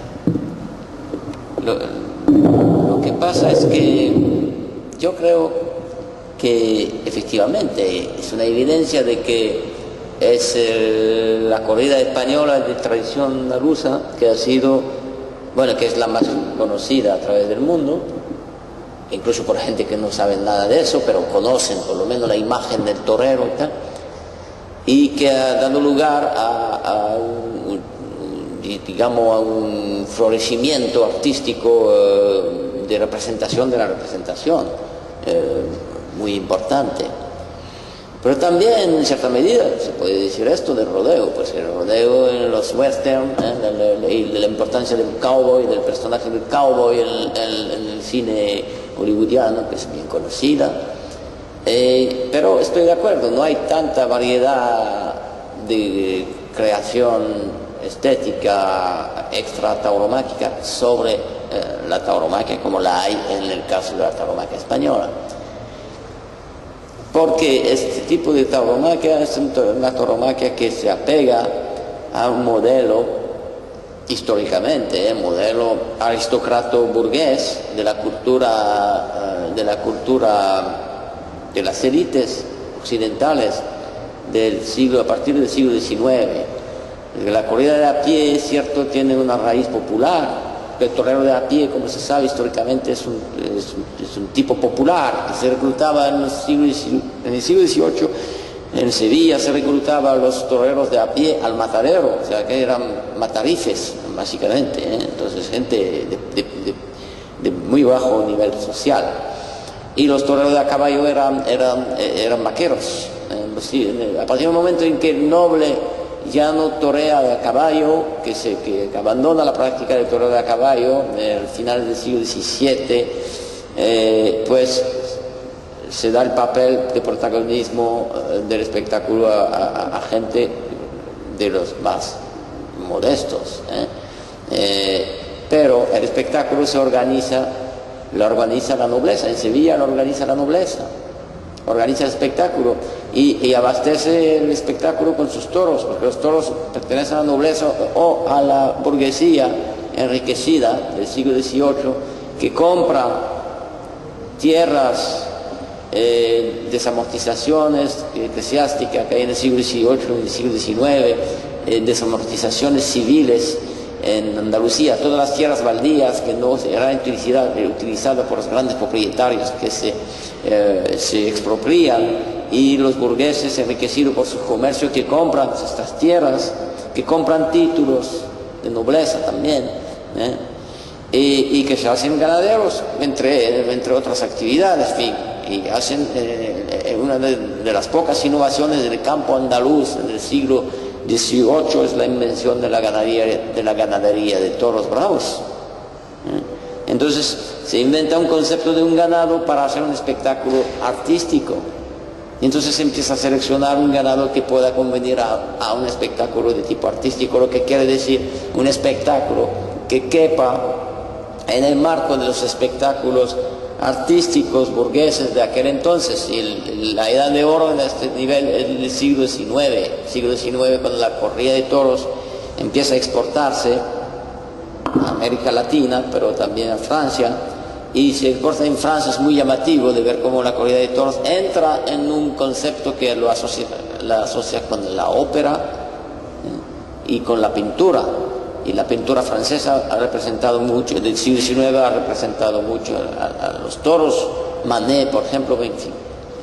Pero la ópera de Carmen, que nace a partir de un texto de Prosper Mérimée, y que vuelve a ser una ópera musical de Bizet, que canta la gloria del torero y de la gitana, en fin, es el imaginario de España, de pandereta, que nace aquí en Francia y que hace mucho por la difusión de lo que es la corrida de toros como una forma artística, ¿no? Es un conjunto de una sociedad aristocrática burguesa y con burgueses que quieren imitar a los nobles y que se dan un imaginario nobiliario, unos títulos, una estética de origen nobiliario. El toro debe de ser bravo, debe de ser noble, debe tener casta. El toro de casta son conceptos de la nobleza. El linaje del toro es una reproducción de los linajes aristocráticos. Las grandes ganaderías están representando por un árbol genealógico, igual que las grandes familias de nobleza. O sea, hay una proyección del imaginario nobiliario sobre los toros, y de este imaginario nobiliario pues es la concepción del arte de las clases dominantes. Eso es ese sistema muy complejo que se pone en forma y que es respaldado por el Estado español, además, por una fuerza política muy grande, ¿no? El Estado español e incluso el Estado francés, porque cuando la corrida se exporta en Francia, en el siglo XIX, bajo el Segundo Imperio, que ustedes conocen bien, el Segundo Imperio de Francia, que invadió a México para poner Maximiliano. El 5 de mayo queda cerca, ¿no? Ustedes saben bien de eso. Entonces, el Segundo Imperio francés, llevado por Napoleón III, pues la mujer, la emperatriz, era Eugenia de Montijo, una española, y que era aficionada a los toros. Y fue bajo la influencia de Eugenia de Montijo que Napoleón III pues autorizó la importación de las corridas de toros en Francia, y con todo ese movimiento artístico literario alrededor del torero como un personaje extraordinario, y de ahí nace la afición francesa. Y además yo creo que en el proceso de difusión de la corrida de toros, en el proceso de estetización de la corrida de toros, Francia juega un papel, yo creo que muy importante, porque la burguesía francesa, parisina y tal, que gusta la ópera, le gustan los toros, y eso es una cosa muy llamativa. Y a partir de ahí pues nace esta imagen, se desarrolla esta imagen del torero artista, que va a desembocar sobre efectivamente la creación de una forma, entre comillas, pacificada de corrida, que es la corrida del siglo XX, cuando se empieza a proteger los caballos con los petos para evitar las destripadas, y que el combate vuelve a ser cada vez más un arte, con efectivamente la invención técnica de templar a los toros, que no se templaba en el siglo XIX, no se templaba a los toros, se empiezan a templar con Juan Belmonte, y esto en los años 30 se empieza a ver una forma de corrida partir del peto, ya no mueren los caballos en la plaza, y los toreros son artistas, o sea, que tratan de componer una faena artística. Entonces, a partir de ahí, la faena de muleta artística vuelve a ser el momento clave, más importante del espectáculo, cuando en el siglo XIX era la estocada, era el elemento culminante, ¿no? Entonces, a partir de ahí, pues, todo eso es un proceso. Como lo decía ahora sobre los rodeos, son procesos. Es un proceso. No es, o sea que el arte en la tauromaquia española no es un concepto inmanente, no es un concepto inmanente, no nace así como una cosa ya dicha y venida de Dios o no sé dónde, ¿no? Es un proceso que lleva la corrida de toros, que en un principio era muy violenta, a la corrida de toros que conocemos ahora, que efectivamente es una forma artística dentro de los cánones de lo que es la estética en el mundo occidental. Entonces, esa es un poco la respuesta que quería dar. ¿Más preguntas? Creo que ellos no saben que el 5 de mayo se celebra aquí en México. Nada más un comentario. La verdad es que yo soy bastante ignorante de los toros, pero lo que me llama la atención es el sentido de sacrificio, ¿verdad? Todo ritual tiene una carga de sacrificio muy importante, y la eficacia catártica de cada ritual yo creo que es lo que va a dar, a mi manera de ver, un sentido más artístico a X o Y ritual, ¿verdad? Yo no sé si el sentido de sacrificio en los rituales taurinos de Estados Unidos sea comparable al ritual sacrificial de la tradición hispana. Y en ese sentido, me parece que aquellos rituales que llegan a la parte catártica, a la purificación plena de la colectividad, son rituales emocionalmente más eficaces. Bueno, lo del sacrificio está en mucho peligro en esto, porque vamos a acabar a medianoche. Porque no, yo como antropólogo critiqué muy duramente las teorías sacrificialistas de la corrida de toros.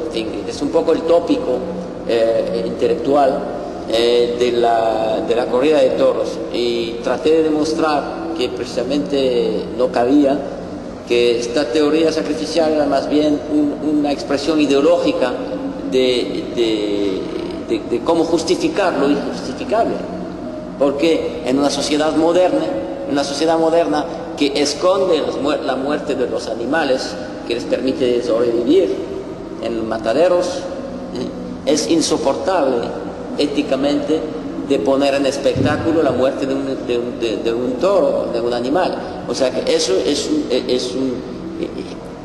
es objetivamente un delito en contra de la ética dominante de la sociedad moderna, que sí mata animales pero a escondidas, no se debe de ver.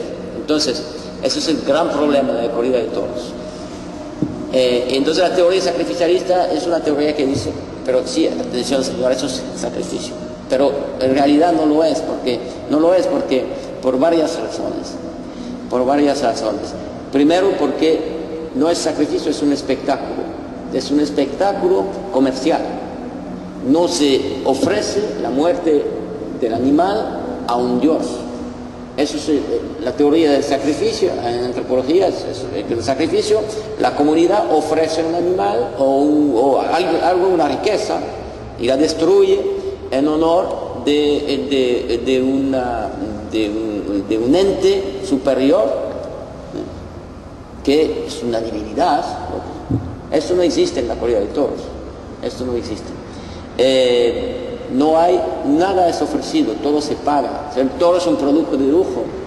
Los ganaderos son capitalistas, venden sus toros, es un producto comercial. Y el espectáculo es un espectáculo comercial, la gente paga caro, las entradas son caras, paga caro para asistir, para presenciar a un espectáculo, y para, básicamente, como lo decía nuestro amigo, básicamente para ver a torear. O sea que, Y ahora la evolución del espectáculo, la evolución del espectáculo no confirma la teoría sacrificialista en la medida en que cuando el espectáculo, que tan caro se ha pagado por todas partes, ¿no?, que tan difícilmente se ha organizado para llegar a una expresión artística, pues cuando esa expresión artística se considera como máxima, o sea que cuando sale un toro que se considera como perfecto, de casta, de nobleza, etcétera, que da un espectáculo magnífico, con un torero que lo torea muy bien, que lo templa bien, pues al final, ¿qué es lo que pide la gente?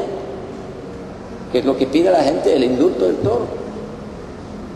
O sea que ahora, en nuestros tiempos, cada vez más se generaliza la práctica del indulto, de cuando el espectáculo se considera como perfecto, pues se le perdona la vida al toro. O sea que la meta suprema del espectáculo no es la muerte del toro. La meta suprema del espectáculo es el indulto del toro, porque el indulto del toro significa que el espectáculo ha sido inmejorable. Y entonces el toro se le perdona la vida y se supone que va a ser usado como semental, que el ganadero va a recuperar para que sea semental de sus vacas, se supone, si sobrevive a sus heridas de las picas. Pero eso es el propósito. Entonces, en este caso se ve que no es un proceso sacrificial, es un sistema de muerte y de reproducción. O sea que la muerte y la reproducción son indisociables. Y entonces se trata de reproducir la ganadería a partir de la aparición de una forma artística codificada, con unos canones bien codificados. Cada paso tiene su nombre, cada torero tiene su estilo, y como un intérprete, exactamente, que va a un concierto, que el intérprete va a ser un intérprete de la Verónica, del paso natural, etc. Son interpretaciones que cuando se considera como sublime, exactamente como se puede considerar que una pieza de música o un cuadro sublime, pues la gente expresa su satisfacción, expresa su pasión, ¿no? Y en este caso cuando llega a lo sublime, pues la gente pide que se perdone la vida al toro. Entonces hay muchas críticas que formular en contra de la teoría sacrificialista, o sea que no es nada evidente que sea así. Pero bueno, habría mucho que discutir. Y este concepto de que la comunidad se reúne para ofrecer algo, no, en este caso no existe. En el caso de los huicholes, por ejemplo, que trabajé 3 años entre los huicholes, ellos sí sacrifican a los toros.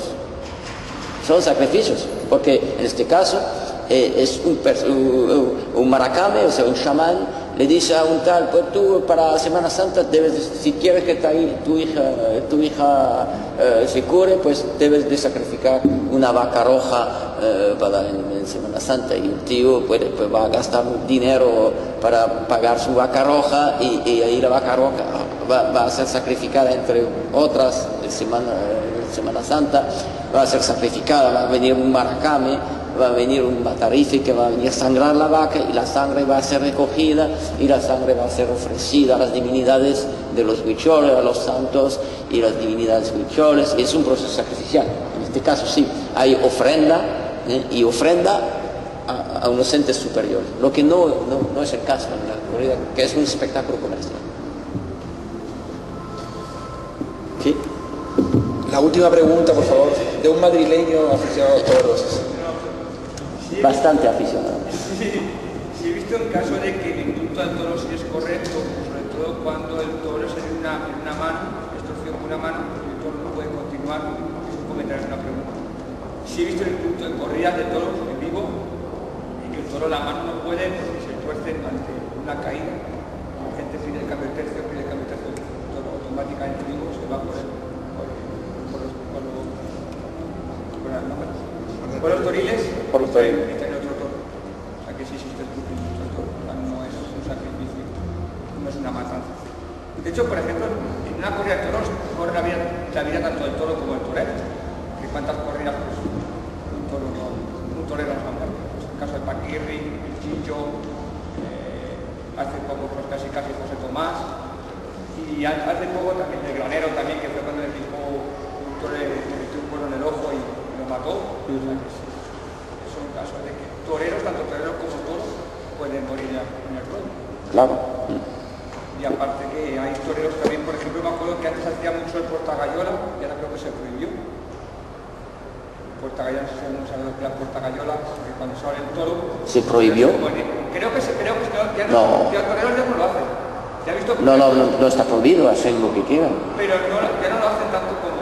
No lo hacen tanto. Pero me acuerdo que el cordobés, Porque no... Kirri, Sí, claro. el taco, Claro. El solo creo que también hacían portagayola. Y era un momento que una temporada que dije, ya no se hace portagayola, lo prohibieron, no me quiere diciendo, ya no se hace. Dirán, pues eso sí no enfrenta. Que recibirlo de rodillas, ¿no? Frente De rodillas. Salir el toro, el torero se pone rodillas, se levanta el campo y lo levanta arriba. Eso es lo que gira el toro. Sin saber cómo está el toro. O sea, que Sí, es saberlo, peligroso. exacto. Hubo un accidente en México hace 1 año y pico, 2 años, ¿no? Que intentando esa suerte lo arrolló el... De hecho, en Madrid también un banderillero que le dio la oportunidad de ser torero, ser matador, y justo le mató a portagayola y le atravesó el cuerno del corazón, le salió el pitón para dentro, por aquí le salió por el corazón y el corazón se lo partió por la mitad. Sí, no. Y era banderillero, o sea, lo que pasa es que el señor ya tenía como 40 años, pidió la alternativa de que el banderillero quería más de banderillero era mozo, pidió la alternativa de torero y en el momento que pidió la alternativa para debutar, entró el cuerno del toro, le entró por el corazón, se lo salió por el pitón para acá y le partió el corazón. No, pues, muchas gracias. Hemos abusado aquí de los compañeros que vinieron de Los Ángeles, gracias a un superconductor. No, muchas gracias y lo dejaremos aquí para no cansarlos. Ha estado muy bien. No recuerdo en el Secut una conferencia como esta. Sí, gracias. Los vamos a indultar, los vamos a indultar. Bueno.